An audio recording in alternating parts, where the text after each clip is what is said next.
There are some doctors, nutritionists, naturopaths today who are looking at healing from the DNA up, and doesn't that make a lot of sense?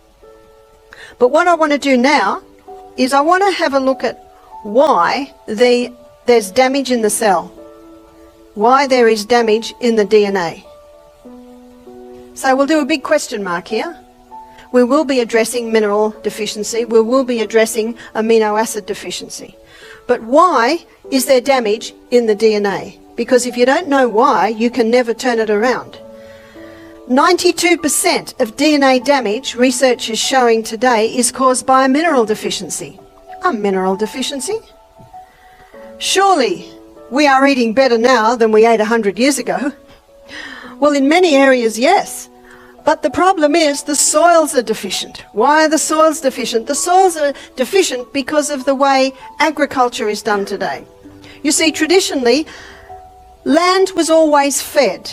Let me give you an illustration. Let's say a person had a crop of corn in.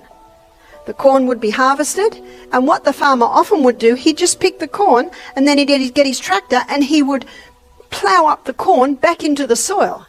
And a lot of the nutrients that are in those stalks from the corn, where do they go? Back into the soil.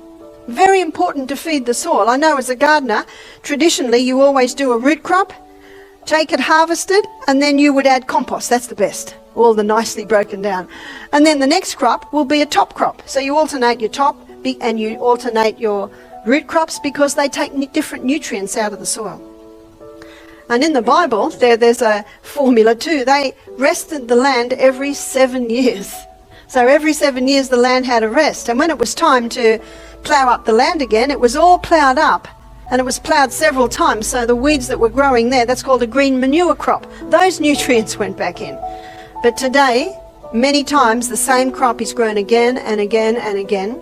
The soils are getting exhausted.